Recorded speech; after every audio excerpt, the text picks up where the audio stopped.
नमस्कार। आज हम प्रगतिशील कहानीकार डॉक्टर भीष्म साहनी जी के द्वारा लिखी हुई चीफ की दावत कहानी के बारे में जानकारी हासिल करेंगे। तो सबसे पहले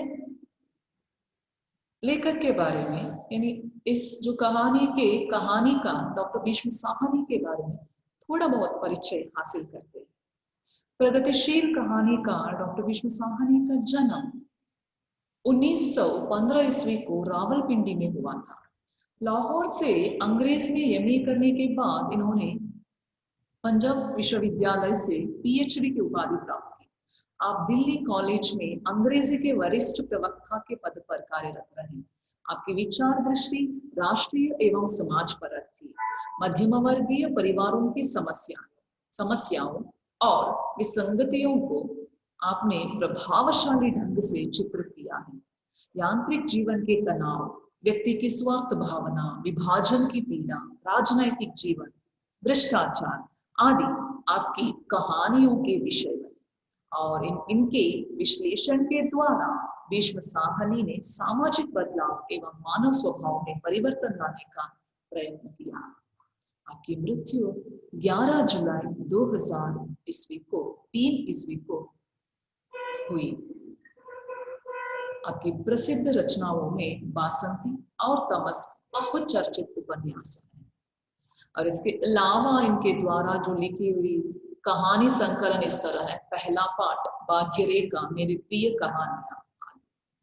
तमस को साहित्य अकादमी द्वारा 1975 में पुरस्कृत किया गया। और अभी हम देखेंगे चीफ की दावत कहानी के बारे में। इससे पहले थोड़ा बहुत आशय सुन लेते हैं। ये जो कहानी है इसमें हमें वृद्धों की समस्याएं दिखाई देती है, समाज का दिखावापन दिखाई देती है और इसी तरह मनुष्य की उदेड़ गुण भी यहाँ पर वर्णित है। और खास करके ये जो कहानी के द्वारा बुजुर्गों के प्रति आदर भाव रखने तथा माँ की ममता का परिचय देने हैं तो इस पाठ का चयन किया गया है। यानी मनुष्य जितना भी जो बड़े इंसान क्यों ना हो जाए, लेकिन अगर उसे थोड़ा बहुत बुजुर्गों के प्रति, माता पिता के प्रति जो आदर भाव नहीं रखता है तो वो मनुष्य होने के बावजूद भी लोगों की दृष्टि से नीचे गिर जाता है, या नहीं तो वो अपने आत्मा को संतुष्ट नहीं कर पाता, क्योंकि वो सिर्फ दिखावापन के लिए या नहीं तो आदर भाव न रखते हुए बुजुर्गों के प्रति या नहीं तो माता पिता के प्रति ऐसे नहीं रख सकता है तो वो नीचे गिर जाता है। तो इसलिए मेरे प्रिय छात्रों, आप लोगों के लिए मैं सिर्फ एक कहना चाहती हूँ, इस कहानी के द्वारा हम कभी भी हमेशा हमेशा के लिए हम अपने जो माता पिता हो या नहीं तो बुजुर्गों के प्रति आदर भाव रखना बहुत बहुत बहुत जरूरी है। और इस कहानी के द्वारा इसका परिचय भी हमको मिलता है। सबसे पहले शुरू करते हैं। इस जो कहानी से पहले यहाँ पर आए हुए पात्र परिचय देना बहुत जरूरी है। एक शामनाथ और शामनाथ की पत्नी और शामनाथ की माँ, और इसके अलावा जो शामनाथ के जो घर पर आए हुए चीफ और कोई अन्य अफसर। आज मिस्टर शामनाथ के घर चीफ की दावत थी। शामनाथ और उनकी धर्मपत्नी को, मतलब चीफ आने वाले हैं, तो इसलिए जो बनता है तो आए हुए मेहमानों के बारे में जो सोचना, और लोगों की कभी किसी जो चीजों की जो कमी ना होना चाहिए। तो इसके वजह से शामनाथ और उनकी धर्मपत्नी इतने जो काम कर रहे थे, उन्हें पसीना पोंछने की फुर्सत भी ना थी। और शामनाथ की पत्नी ड्रेसिंग गाउन पहने हुई थी, उलझे हुए बालों का जूड़ा बनाई थी और मुंह पर फैली हुई सुर्खी और पाउडर को मले।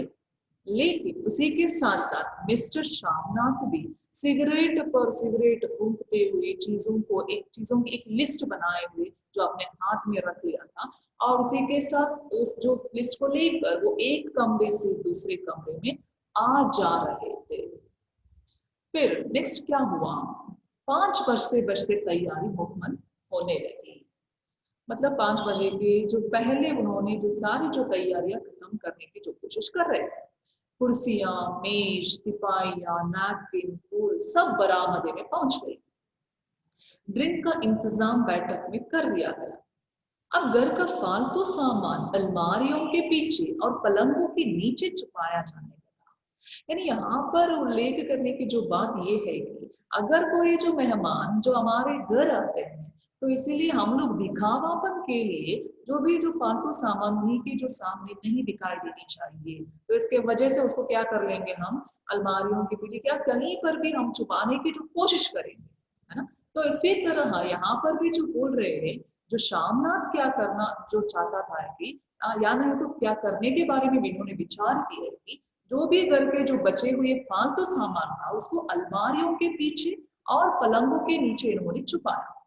तभी शामनाथ के सामने सब कुछ तो हो गया, लेकिन एक समस्या उसके सामने आ गई, एक अड़चन खड़ी हो गई। वो अड़चन क्या है, माँ का क्या होगा। तो इस बात को लेकर उनका और उनकी पत्नी कुशल गृहिणी का ध्यान गया था। इसके पहले उन्होंने कभी बिल्कुल भी नहीं सोचा है कि मेरे जो माँ को क्या करना चाहिए अभी, लेकिन सारी तैयारियां कंप्लीट होने के बाद, खत्म करने के बाद वो विचार करने लगे कि माँ का क्या होगा। मिस्टर शर्मा श्रीमती की ओर घूमकर अंग्रेजी में बोले, माँ का क्या होगा, अभी माँ को क्या करना चाहिए। श्रीमती काम करते करते, यानी जो शामनाथ की पत्नी काम करते करते ठहर गई। मतलब ये भी उन्होंने इसके पहले जो विचार नहीं किए कि माँ को अभी क्या करना चाहिए, माँ का क्या होगा। और थोड़ी देर तक सोचने के बाद बोली, इन्हें पिछवाड़े इनकी सहेली के घर भेज दो, रात भर वो वहीं पर रहे, कल आ जाए, क्योंकि जो उस वक्त क्या हो जाएगा, जो हम आए हुए मेहमान सभी घर चले जाएंगे, फिर हम लोग बुला लेंगे, या नहीं तो वो कल ही आ जाए। शामनाथ सिगरेट मुंह में रखे सिकुड़ी आंखों से श्रीमती के चेहरे की ओर देखते हुए पल भर सोचते रहे।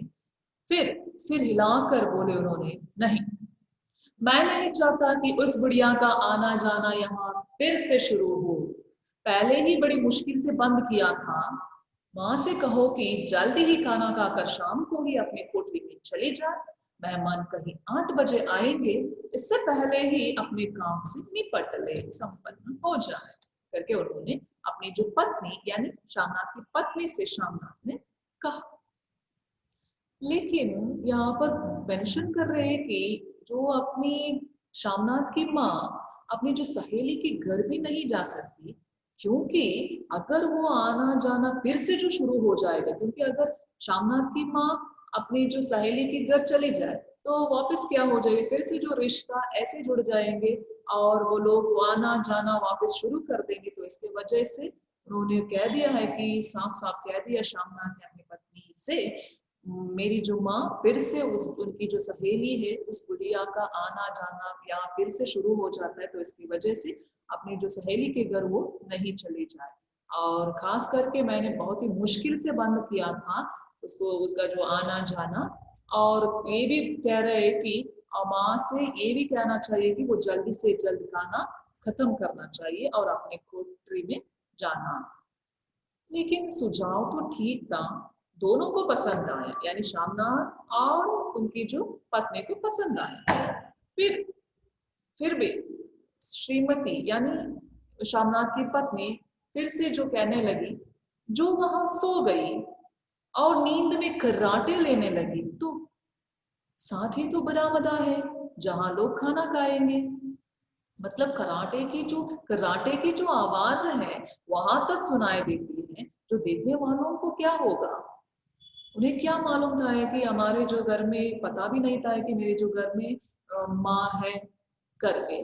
तो यहाँ पर मेंशन कर रहे हैं कि जो शामनाथ की पत्नी अगर वो नींद में कर्राटे लेने लगी तो क्या होगा, सुनाई देती आवाज वहां तक, क्योंकि जो साथ ही तो बरामदा है करके वो बोल रही। तो इन्हें कह देंगे कि अंदर से दरवाजा बंद कर ले, मैं बाहर से ताला लगा दूं, या माँ को कह देता हूं कि अंदर जाकर सोए नहीं बैठी रहे। और क्या, देख लीजिए यहाँ पर उसके जो विचार के बारे में जरा हम लोग सोच सकते हैं कि एक बेटे होने के नाते अपनी माँ के बारे में जिस हद तक वो नीचे जाके सोच सकता है, यानी माँ उस पार्टी के लिए कैसे वो बाधा बन सकती है, वो अड़चन बन सकती है ना।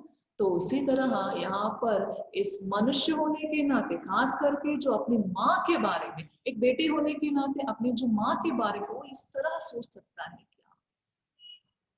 और जो सो गई तो डिनर का क्या मालूम कब तक चले, 11 बजे तक तुम लोग तो ड्रिंक ही करते रहते हो करके श्यामनाथ की पत्नी ने श्यामनाथ से कह दिया। तब श्यामनाथ कुछ खींच उठे और हाथ झटकते हुए उन्होंने बोलना शुरू किया। क्या कहा? अच्छी भली यह भाई के पास जा रहे थे, तुमने यूं ही खुद अच्छा बनने के लिए बीच में टांग अड़ा दी, जो बाधे के रूप में बाधा ढाल दी करके वो अपनी पत्नी से कह रहा है शाम। तो उस गुस्से से, मतलब ये जो बात है उसे जो बिल्कुल पसंद नहीं आया, तो उन्होंने जो कहना शुरू कर दी श्यामनाथ की पत्नी ने, वाह, तुम माँ और बेटे की बातों में मैं क्यों बुरी बनूं, तुम जानो और वह जाने। मिस्टर श्यामनाथ चुप रहे। यह मौका लेकिन बहस करने का, चर्चा करने का ना था, समस्या का हल ढूंढने का था। एक्चुअली जो आमतौर पर जो साधारण रूप में अगर हम कहा जाए तो ये बात समस्या भी नहीं है यहाँ पर, लेकिन वो अपने आप को ही सोच रहे हैं कि मेरी जो माँ है इस पार्टी के लिए समस्या के रूप में खड़ी है। तो इसलिए मिस्टर श्यामनाथ ने ये भी सोचना शुरू कर दिया है कि ये जो समय है, ये जो मौका है, बहस करने का नहीं है बल्कि समस्या का हल ढूंढने का है। उन्होंने घूम कर माँ की ओर देखा। कोठरी का दरवाजा बरामदे में खुलता था। बरामदे की ओर देखते हुए झट से बोले, मैंने सोच लिया है, और उन्हीं कदमों माँ के कोठरी के बाहर जा खड़े हुए। माँ दीवार के साथ एक चौकी पर बैठी दुपट्टे में मुंह सिर लपेटे माला जप रही थी। जो माँ क्या कर रही थी उस वक्त, दीवार के साथ एक चौकी पर बैठी हुई थी और दुपट्टे में मुंह सिर जो लपेटे हुई थी, और जो हाथ में एक माला थी उसको क्या कर रही थी, वो जप रही थी। सुबह से तैयारी होती देखते हुए माँ का भी दिल धड़क रहा था। मतलब माँ भी, एक माँ होने के नाते सिर्फ वही एक सोच सकती है कि मेरे वजह से, मेरे कारण से इस जो पार्टी जो रुक ना जाए, या नहीं तो जो भी कार्यक्रम हो उसमें जो बाधा के रूप में मैं बिल्कुल नहीं आना चाहती हूँ। तो वो भी सोच रही थी सब कुछ ठीक ढंग से जो चले जाए। तो इसके वजह से माँ भी जो डर के जो मारे बाहर आने की जो कोशिश भी नहीं कर रही थी। बेटे के दफ्तर का बड़ा साहब घर पर आ रहा है, सारा काम सुबीते से चल जा रहा है। तो ऐसे जो विचार कर सकती है सिर्फ एक माँ, लेकिन उसी जो माँ का जो पुत्र होने के नाते मिस्टर श्यामनाथ जिस तरह माँ को बाधा के रूप में ले लिया, ये बहुत ही दुख की बात है। और माँ, आज तुम जल्दी खा लेना, इस तरह मेहमान लोग 7:30 बजे आ जाएंगे करके मिस्टर श्यामनाथ अपनी माँ से कहना शुरू किया। माँ ने धीरे से मुंह पर से दुपट्टा हटाया और बेटे को देखते हुए कहा, आज मुझे खाना नहीं खाना है बेटा, तुम जानते हो मांस मछली बने तो मैं कुछ नहीं खाती करके जो अपना विचार व्यक्त किया। लेकिन श्यामनाथ ने इसका क्या जवाब देता है, जो भी हो जाए, जैसे भी हो, अपने काम से जल्दी निपट लेना। तो माँ ने कह दिया, अच्छा बेटा, हाँ बेटा। और माँ, हम लोग पहले बैठक में बैठेंगे, उतनी देर तुम यहाँ बरामदे में बैठना। यानी यहाँ पर इंस्ट्रक्शन दे रहा है कि जो अपनी माँ को जिस तरह आप रहना चाहिए, अगर जो दफ्तर का जो बड़े बड़े ऑफिसर जो आने वाले हैं, चीफ आने वाले हैं, वो आने से पहले या नहीं तो आने के बाद आप क्या क्या करना चाहिए, ये सब कुछ वो बता रही है। तो इसीलिए कह रहा है कि तुम आज, वो जो लोग आने वाले हैं तो तब तक आप क्या करेंगे, हम लोग पहले बैठक में बैठेंगे, तो इसीलिए उतनी देर तुम यहाँ बरामदे में बैठना।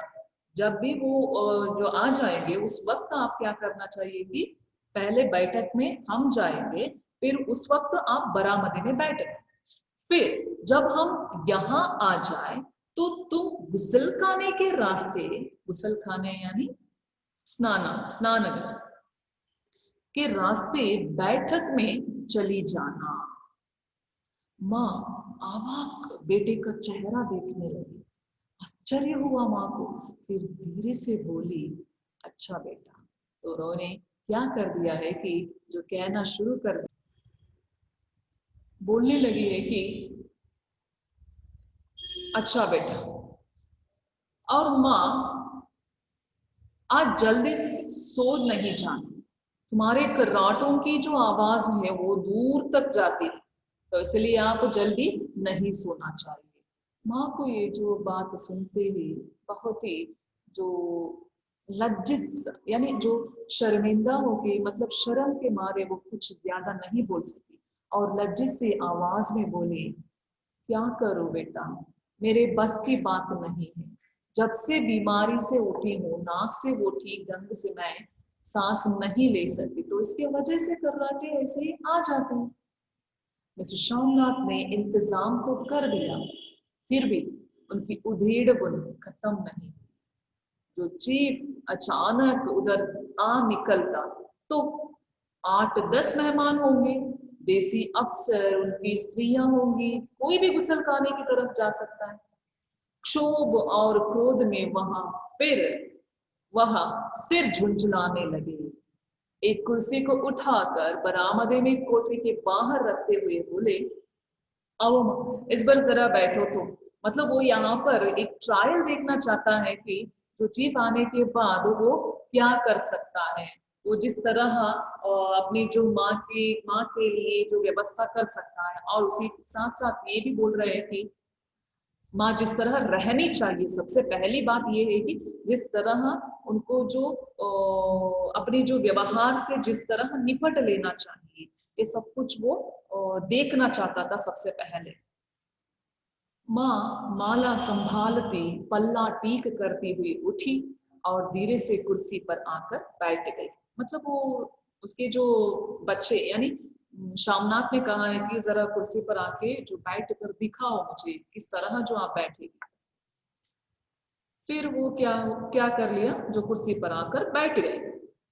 जो बैठने का ढंग देखकर मिस्टर श्यामनाथ जो कहने लगा है कि यूं नहीं, माँ टांगे ऊपर चढ़ाकर नहीं बैठते, यहाँ काट नहीं है। तो माँ ने क्या कर दिया, टांगे नीचे उतार ली। और फिर ये भी वो बोलना चाहता है कि ये भी एक जो जबरदस्ती से जो कहना चाहता है कि और खुदा के वास्ते नंगे पांव नहीं घूमना, ना ही वहां कड़ाऊ पहन कर सामने आना, किसी दिन तुम्हारी वहां कड़ाऊ उठाकर मैं बाहर फेंक दूंगा करके बहुत ही जो रूड बिहेव करने लगे। माँ इस सभी जो बातों को सुनकर चुप रही। और फिर बात यहाँ पर आ गई है कि जो पोशाक के बारे में, क्या ड्रेस पहनोगे, कौन से ड्रेस पहनोगे आप, कपड़े कौन से पहनोगे माँ करके जो पूछने लगी। फिर माँ ने जो कहने लगी, जो मेरे पास है उसी जो वही पहनूंगी बेटा, जो कहो और आप जो कहना चाहते वही जो मैं पहनने के लिए भी तैयार हूँ करके जो कहने लगी माँ। फिर मिस्टर शामना सिगरेट मुंह में रखे फिर अधखुली आंखों से माँ की ओर देखने लगे और माँ के कपड़ों की सोचने लगे। शामनाथ हर बात में तरतीब चाहते थे, तो घर का संचालन उनके अपने हाथ में था।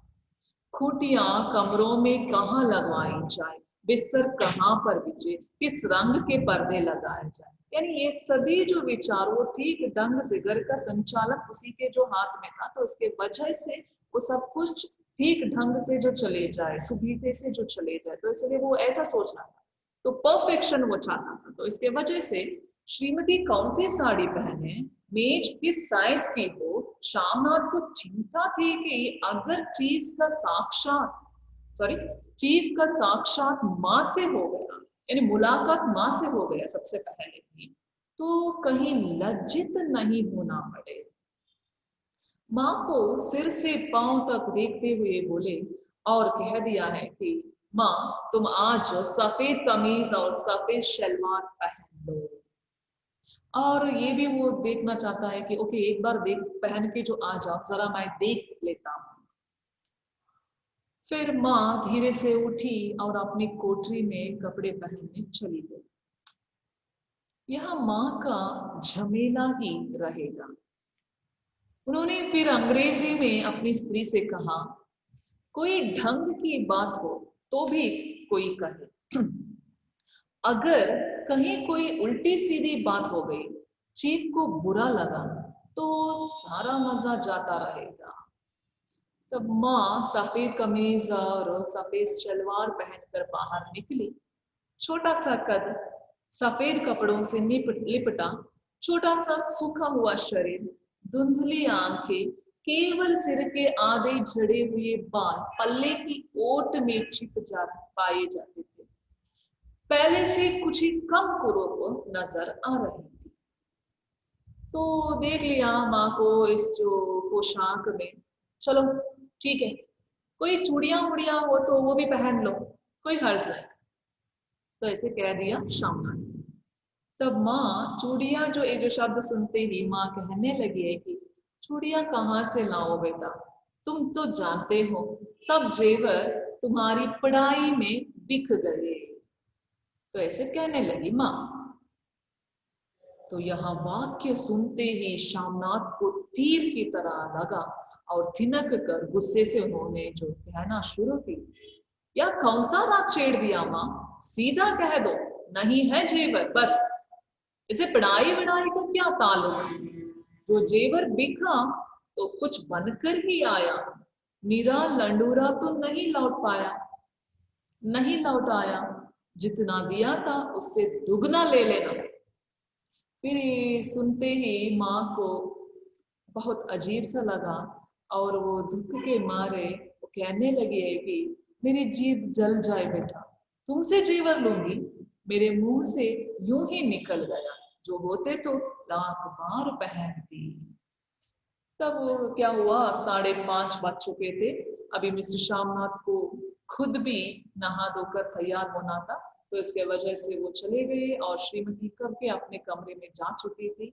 तो इसी तरह श्यामनाथ जाते हुए एक बार फिर माँ को हिमायत करते गए, और माँ रोज की तरह गुमसुम बनकर नहीं बैठी रहना, अगर साहेब इधर आ निकले और कोई बात पूछे तो आप ठीक तरह से ठीक बात का जो जवाब देना बहुत जरूरी है, मतलब ऐसे चुपचाप नहीं रहना चाहिए करके जो आदेश दे के वहां से चले गए।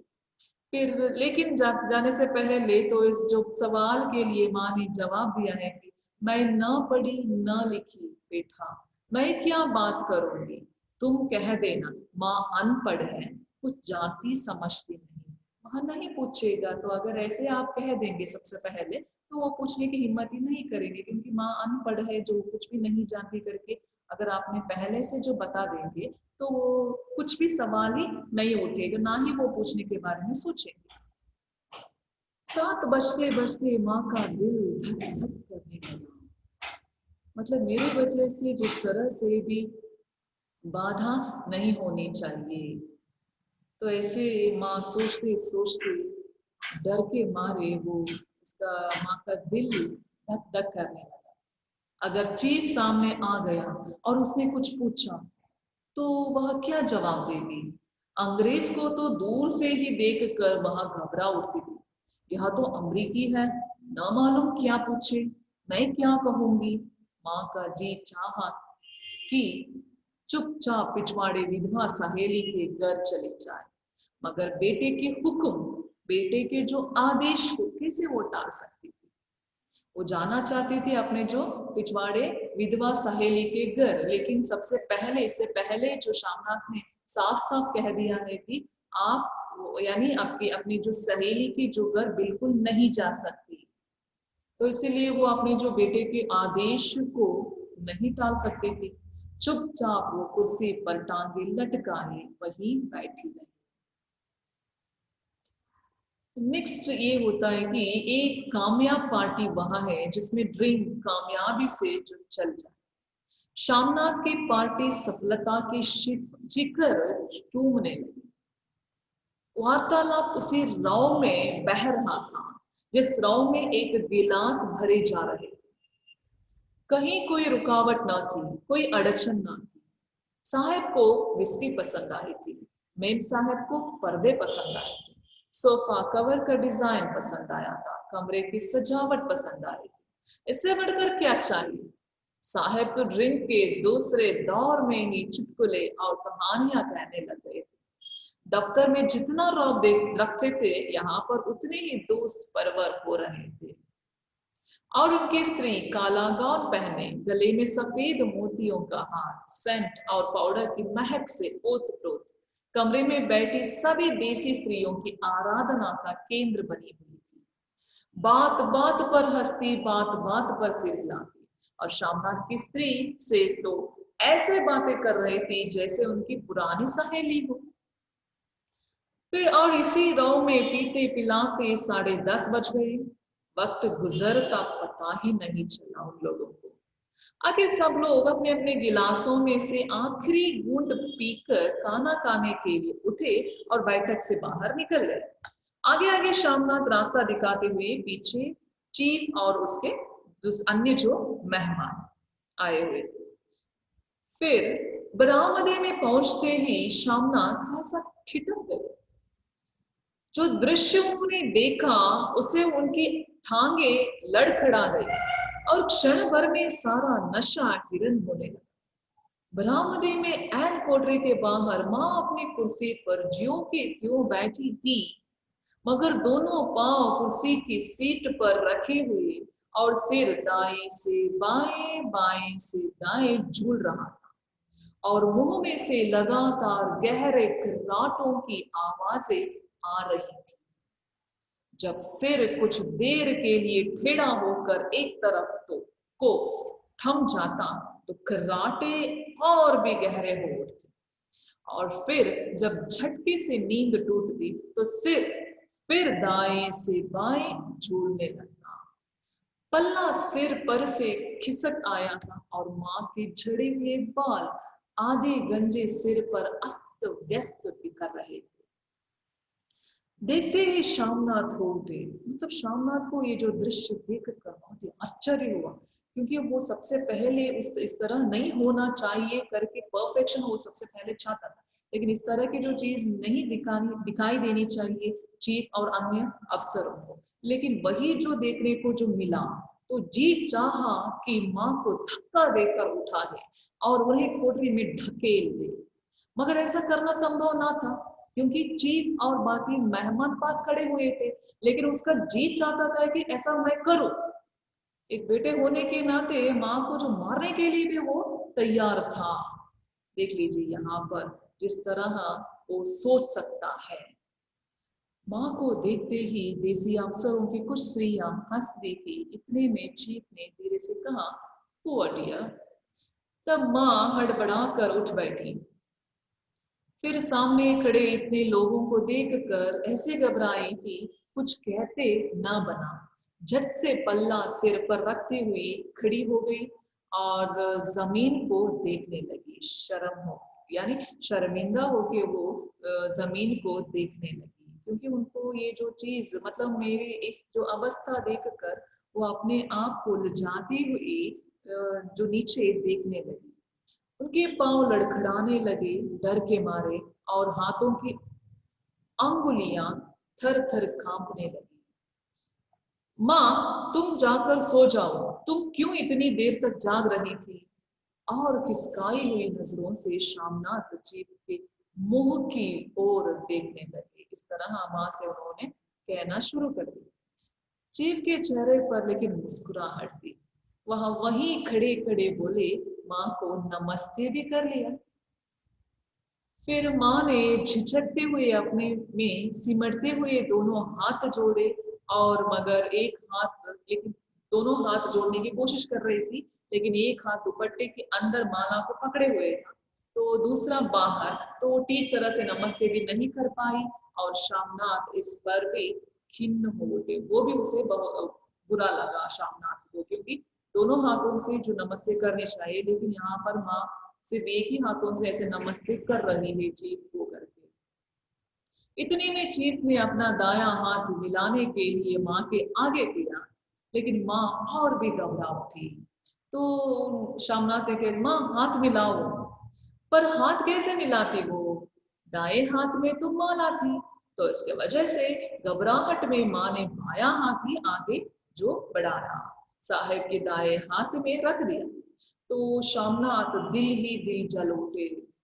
देसी अफसरों की स्त्रियां खिलखिलाकर इस जो दृश्य को देखकर हंसने लगी। फिर शामनाथ ने कह दिया है कि यूं नहीं माँ, तुम तो जानती हो दायां हाथ मिलाया जाता है, दायां हाथ मिलाओ करके उन्होंने कहना शुरू कर दिया। तब मगर तब तक चीफ माँ का बायां हाथ ही बाहर बार बार हिलाकर कह रहे थे, हाउ डू यू डू। तब माँ ने, माँ मैं ठीक हूँ, खैरियत से हूँ, ऐसे कहो माँ करके शामनाथ ने अपनी माँ से कहता। तो माँ कुछ बड़बड़ाई और माँ कहती है ठीक हूँ। और आप ये भी पूछना चाहिए कि कहो माँ हाउ डू यू डू, यानी उनसे फिर से आप दोबारा जो सवाल पूछो ऐसे, माँ हाउ डू यू डू करके। तो माँ ने धीरे से सब कुछ चाहते हुए, खास करके वो उन चीफ के जो सामने वो आना ही नहीं चाहती थी, और अंग्रेजी की जो बात आ गई तो और भी वो डर गई। तो ठीक ढंग से वो संकोच के मारे ये पूछने लगी है कि हाउ डू डू करके। तब एक बार फिर ये जो शब्द सुनते ही, वाक्य सुनते ही वहां के सभी लोग हंसने लगे। मतलब हंसने का एक मौका उन लोगों के लिए जो मिल गई उस वक्त। तब वातावरण थोड़ा हल्का होने लगा। साहेब ने स्थिति संभाल ली थी। लोग हंसने छहकने लगे थे। शामनाथ के मन का क्षोभ भी कुछ कुछ कम होने लगा था, क्योंकि वो सोच रहा था कि मेरी माँ के वजह से अगर मुझे संकोच के मारे या नहीं तो मुझे कुछ शर्मिंदा का जो सामना करना पड़ेगा, तो ऐसा वो सोच रहा था। लेकिन ऐसा माहौल नहीं बना उस वक्त। मतलब वो यहाँ पर चीफ सब कुछ संभालने के बारे में सोच रहा था, और शामनाथ के जो मन में उठी हुई जो क्रोध भी धीरे धीरे कम होने लगा। साहेब अपने हाथ में माँ का हाथ अब भी पकड़े हुए थे, और माँ सिकुड़ी जा रही थी। साहब के मुंह से शराब की बू आ रही थी। शामनाथ अंग्रेजी में बोले, मेरी माँ गांव की रहने वाली है, उम्र भर गांव में रही है, इसलिए आपसे जो बातचीत करने से वो क्या करती है, लजाती है। तब साहेब तो इस पर जो खुश नजर आए, तो बोले उसे जो मेरी माँ गांव के रहने वाली है, तो ये सुनते ही बहुत खुशी हो गई। और वो पूछने लगे कि सच, मुझे गांव के लोग तो बहुत पसंद है, तब तो तुम्हारी माँ गांव के गीत और नाच भी जानती होगी। चीफ खुशी से सिर हिलाते हुए माँ को टकटकी बांधे देखने लगे। तब माँ, साहिब कहते हैं कि जो यानी उस वक्त जो शामनाथ कहने लगे कि साहिब चाहते हैं कि जो कोई गाना है तो सुनाओ, कोई पुराना गीत, तुम्हें तो कितने ही याद होंगे, तो कहो माँ करके जो शामनाथ अपनी जो माँ से कहता है। तब माँ धीरे से बोली, मैं क्या गाऊंगी बेटा, मैंने कब गाया है करके जो सवाल पूछती है। वाह माँ, मेहमान का कहा भी कोई टालता है क्या, साहब ने इतने शौक से कहा है, नहीं गाओगी तो साहिब पूरा मानेंगे। तब वो बोलने लगे कि मैं क्या गाऊं बेटा, मुझे क्या आता है। तब शामनाथ, वह कोई बढ़िया टप्पे सुना दो, दो पत्थर अनारा दे, वो टप्पे है ना जो आप जानते हैं ना, तो उससे सुना दो, वो वही जो सुना दो करके जो कहने लगे।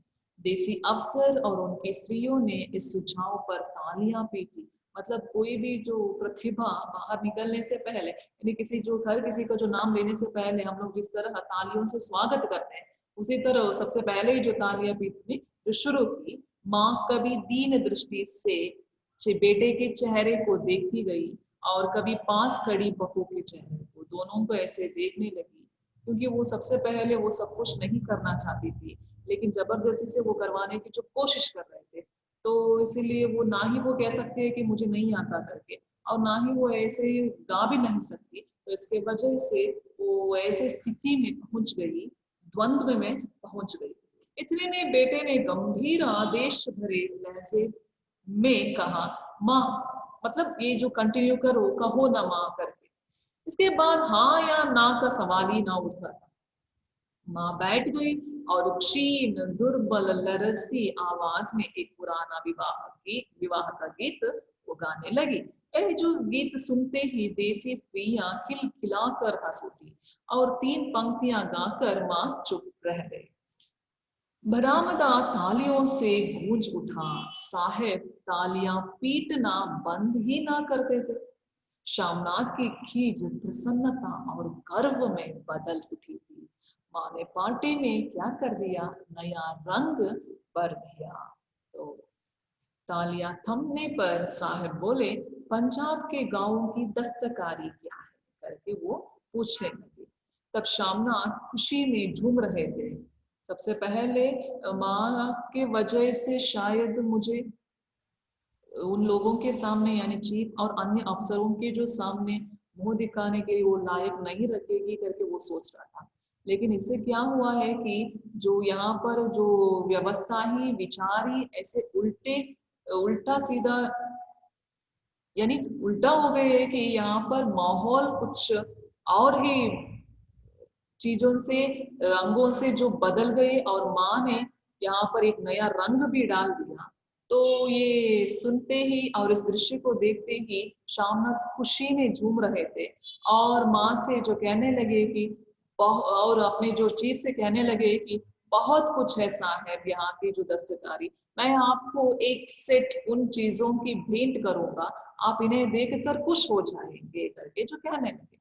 फिर साहब ने सिर हिलाकर अंग्रेजी में फिर पूछा, नहीं, मैं दुकानों की चीज नहीं मांगता, पंजाबियों के घरों में क्या बनता है, औरतें खुद क्या बनाती है, उन सभी के बारे में मुझे इंटरेस्ट है। अगर जो दुकान में जो मिलने वाली चीज है मैं ही जो पैसे देकर वहां पर खरीद सकता हूँ, लेकिन मुझे उन चीजों से कोई जो पसंद ही नहीं है, ना ही मुझे वो अच्छा लगता है, मुझे घरों से संबंधित चाहिए। श्यामनाथ कुछ सोचते हुए बोले, लड़कियां गुड़िया बनाती हैं, औरतें फुलकारियां बनाती है करके। तब ये जो फुलकारी शब्द सुन के, फुलकारी उसका मतलब क्या है? श्यामनाथ फुलकारी का मतलब समझाने की असफल चेष्टा करने के बाद यानी उसे पता मतलब वो ठीक ढंग से फुलकारी यानी क्या होता है उसके बारे में वो ठीक ढंग से नहीं कह पाया और माँ से बोले, क्यों माँ, कोई पुरानी फुलकारी घर में है क्या, तो उसे दिखाओ। माँ चुपचाप अंदर गई और अपनी फुलकारी उठा लाई। साहब बड़ी रुचि से उस फुलकारी को देखने लगे। पुरानी फुलकारी थी, जगह जगह से उसके तागे टूट रहे थे और कपड़ा फटने लगा था। साहब की रुचि देखकर श्यामनाथ बोले, यह फटी हुई है साहब, मैं आपको नई बनवा दूंगा। माँ बना देगी? क्यों? क्यों माँ, साहेब को फुलकारी बहुत पसंद है, इन्हें एक ऐसे ही फुलकारी बना दोगी ना करके जो अपने आप ही माँ से बिना कुछ पूछे वो अपने आप ही डिसाइड कर लिया है कि माँ सब कुछ कर लेगी। लेकिन माँ चुप रही, फिर डरते डरते धीरे से बोली, अब मेरी नजर कहाँ है बेटा, बूढ़ी आंखें क्या देखेगी करके वो कहने लगी। मगर माँ का वाक्य बीच में ही तोड़ते हुए श्यामनाथ साहब से बोले, वह जरूर बना दे, आप उसे देखकर जो खुश हो जाएंगे साहब करके जो कहने लगे। साहब ने सिर हिलाया, फिर धन्यवाद दिया और हल्के हल्के झूमते हुए खाने की मेज की ओर बढ़ गए। बाकी मेहमान भी उनके पीछे पीछे हो लिए। जब मेहमान बैठ गए और माँ पर से सबकी आंखें हट गई, तो माँ धीरे से कुर्सी पर से उठी और सबसे नजरें बचाती हुई अपनी कोठरी में चली गई। मगर कोठरी में बैठने की देर थी, आंखों से छल छल आंसू बहने लगे। दुपट्टे से बार बार उन्हें पोंछती, पर वे बार बार उमड़ आते जैसे बरसों का बांध तोड़कर उमड़ आए। माँ ने बहुतेरा दिल को समझाया, हाथ जोड़े, भगवान का नाम लिया, बेटे की चिरायु होने की प्रार्थना की, बार बार आंखें बंद की, मगर आंसू बरसात के पानी की तरह जैसे थमने ही न। आते थे। सिर्फ यही एक माँ ही ऐसे सोच सकती है। आधी रात का वक्त होगा, मेहमान खाना खाकर एक एक करके जा चुके थे। माँ दीवार से सट कर बैठी, आंखें फाड़ दीवार को देखे जा रही थी। घर के वातावरण में तनाव ढीला पड़ चुका था। मोहल्ले की निस्तब्धता शामनाथ के घर पर भी छा चुकी थी। केवल रसोई में प्लेटों की खनखने की आवाज आ रही। तभी सहसा माँ की कोठरी का दरवाजा जोर से खटखटने लगा। तो एक आवाज आ गई उधर, माँ दरवाजा खोलो। तब माँ का दिल बैठ गया। वो हड़बड़ाकर उठ बैठी। क्या मुझसे फिर कोई भूल हो गई है? यानी वो चिंतित होकर सोचने लगी है कि फिर से मुझसे कोई गलती हो गई शायद, तो इसकी वजह से फिर से जो आ गए मेरे बेटे, तो मुझे कुछ डांटने के लिए शायद, तो इसीलिए वो पूछने लगे कि कोई भूल हो गई है क्या? तो माँ कितनी देर से अपने आप को कोस रही थी कि क्यों उन्हें नींद आ गई, क्यों वहां ऊँघने लगी। क्या बेटे ने अभी तक क्षमा नहीं किया? माँ उठी और कांपते हाथों से दरवाजा खोल दिया। मतलब सिर्फ माँ सोच रही थी कि जब मैं वो सो रहे थे ना, उस वक्त उस दृश्य को देख लिया, उसी को जो दिमाग में रखते हुए फिर से शामनाथ यानी जो मेरा बेटा है वो वापस मुझे डांटने के लिए जो आए हुए हैं शायद, तो ऐसे वो कांपते हुए दरवाजा खोल दिया। दरवाजा खुलते ही शामनाथ झूमते हुए आगे बढ़ आए और माँ को आलिंगन में भर लिया। तो बढ़ते हुए जो उन्होंने कह दिया है कि ओ अम्मी, तुमने तो आज रंग ला दिया। मतलब साहेब इतना जो खुश हुआ कि क्या कहूं करके वो तारीफ करने लगे। फिर माँ की छोटी सी खाया यानी शरीर सिमट कर बेटे के आलिंगन में छिप गई। माँ की आंखों में फिर आंसू आ गए। उन्हें पूछती हुई धीरे से बोली, बेटा तुम मुझे हरिद्वार भेज दो, मैं कब से कह रही हूँ।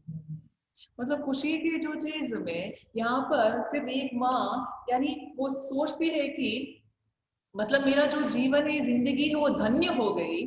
और खास करके जो जब भी एक ऐसे जो उम्र पहुंचने के बाद लोग ऐसे सोचते हैं कि सब कुछ जो खत्म हो गया कार्य, अभी सिर्फ जो तीर्थ यात्रा करने के लिए जो चले जाए तो हमारा जीवन और खास करके हम मोक्ष भी प्राप्त कर सकते हैं करके जो विचार करते हैं।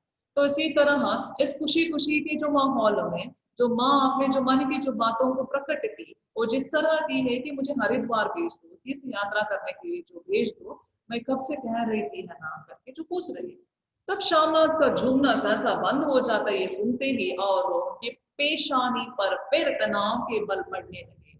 उनकी बाहें माँ के शरीर पर से हट गई। क्या कहा माँ? यह कौन सा राग तुमने फिर से छेड़ दिया? शामनाथ का दुख और भी बढ़ने लगा था। जो बोलते गए, तुम मुझे बदनाम करना चाहती हो माँ, तुम जानबूझकर हरिद्वार जा बैठना चाहती हो ताकि दुनिया कहे कि बेटा माँ को अपने पास नहीं रख सकता, तो इसके वजह से आप जाना चाहती है क्या करके पूछने लगे। फिर नहीं बेटा, अब तुम अपनी बहू के साथ जैसा मन चाहे रखो, मैंने अपना खा पहन लिया, अब यहाँ क्या करूंगी? जो थोड़े दिन जिंदगानी के बाकी है भगवान का नाम लूंगी, और इसीलिए मुझे हरिद्वार भेज दो। तुम चली जाओगी तो फुलकारी क्या बनाएगा? मतलब उसे जो माँ उधर जो तीर्थ यात्रा के लिए यानी तो हरिद्वार चली जाती है तो उसके बारे में उसको चिंता नहीं है, वो कैसे जाएगी और जो लोग क्या कहेंगे उसके बारे में चिंता नहीं है, बल्कि जीव को उन्होंने एक वचन दिया था है कि मैं फुलकारी बना दूंगा करके। लेकिन यहाँ पर फुलकारी कौन बनाएगा, समस्या इधर है। तो उसके वजह से वो अपनी जो माँ को हरिद्वार ना भेजना चाहता है। साहब से तुम्हारे सामने ही फुलकारी देने का इकरार किया है, मान लिया हमने। मेरी आंखें अब नहीं है बेटा जो फुलकारी बना सकूं, तुम कहीं और से बनवा लो, मतलब मुझसे नहीं हो सकता है। मैं ठीक ढंग से देख भी नहीं सकती, तो इसके वजह से मुझसे नहीं होगा, तो इसलिए और किसी और से आप बनवा लो करके वो बोलती है। माँ, तुम मुझे धोखा देकर यूं चली जाओगी, मेरा बनता काम बिगाड़ोगी, जानती नहीं साहिब खुश होगा। तुम मुझे तरक्की तो मुझे तरक्की मिलेगी, मतलब साहिब खुश हो जाने से शामनाथ को अपनी जो पद से क्या मिलेगा, वो ऊंचे जो पद पर जा सकता है, यानी उसको प्रमोशन मिल जाएगी। तो इसके वजह से वो क्या करना चाहता है, एक काम यानी फुलकारी जो बनाने का जो काम अपनी जो माँ से जो करवाने के बारे में वो सोचता है। माँ चुप हो गई, फिर बेटे के मुंह की ओर देखती हुई बोली, मतलब ये तरक्की सुनते ही, जो शब्द सुनते ही उसे बहुत अच्छा लगा और कहने लगी, क्या तेरी तरक्की होगी? क्या साहिब तेरी तरक्की कर देगा? क्या उसने कुछ कहा है इसके बारे में? कहा नहीं, लेकिन देखती देखती नहीं कितना खुश गया है। कहता था, जब मेरी माँ फुलकारी बनाना शुरू करेगी तो मैं देखने आऊंगा कि कैसे बनाती है। जो साहब खुश हो गया तो मुझे इससे बड़ी नौकरी भी मिल सकती है, मैं बड़ा अफसर बन सकता हूँ। तो ऐसे वो कहने लगे अपने माँ से। माँ के चेहरे का रंग बदलने लगा, धीरे धीरे उनका जूलियां भरा चेहरा खिलने लगा, आंखों में हल्की हल्की चमक आने लगी। तो तेरी तरक्की होगी बेटा, जो फिर से वो पूछने लगी। तरक्की यूं ही हो जाएगी, साहिब को खुश रखूंगा तो कुछ करेगा, वरना उसकी खिदमत करने वाले क्या थोड़े हैं। तो मैं तो ये जो सुनते ही माँ बहुत खुश हो जाती है और कहने लगी है कि उस खुशी के वजह से, क्योंकि अपने जो बेटे के लिए जो तरक्की मिल सकती है, तो इससे बड़ी बात और क्या हो सकता है। तो इसीलिए वो कह के अंत में जो कह दी, मैं बना दूंगी बेटा, जैसे बन पड़ेगा मैं बना दूंगी करके जो वचन दिया। और माँ दिल ही दिल में फिर बेटे के उज्जवल भविष्य की कामनाएं करने लगी। और मिस्टर श्यामनाथ, अब सो जाओ माँ, कहते हुए तनिक लड़खड़ाते हुए अपने कमरे की ओर घूम गए। इस तरह जो कहानी समाप्त हो जाती है, मतलब एक स्वार्थी होकर यहाँ पर सोचने लगे मिस्टर श्यामनाथ अपनी माँ के बारे में, जो इतना विचार भी उन्होंने नहीं किया है कि जो मेरी माँ के लिए सब कुछ जो कठिनाई होगी करना, वो मतलब जो उम्र ये जो साल भर इस तरह के जो काम करते आई हुई है, कम से कम अभी एक समय है उन्हें जो रेस्ट यानी आराम लेने का, लेकिन वो अपने माँ के बारे में सोचने के अलावा जो सिर्फ अपने खुद के बारे में यानी तरक्की के बारे में, अब अपने जो अभिवृद्धि के बारे में वो सोचना शुरू की। यहाँ पर जो ये भी मेंशन कर रहे हैं कि भीष्म साहनी जी, जिस तरह हम लोग अपने जो माता पिता को आदर देनी चाहिए, सत्कार करनी चाहिए, गौरव देनी चाहिए करके, लेकिन शामनाथ जैसे जो बेटे हम नहीं बनना चाहिए करके, ये मेरी जो विचार है। और खास करके शामनाथ हो या नहीं तो शामनाथ की पत्नी, दोनों ने जो जिस तरह अपने जो स्वार्थ के बारे में विचार करके अपने माँ को जो नजरअंदाज करके जो रख दिया, और खास करके यही जो विचार है, बच्चे आप अपने जो माता पिता को आदर सत्कार दीजिए, और उसी तरह आप अपने आप ही जो आपका उज्जवल भविष्य भी बन जाएगा इससे। माँ से, माँ देने वाले जो आशीर्वाद से बेहतर और कुछ भी नहीं हो सकता है। धन्यवाद।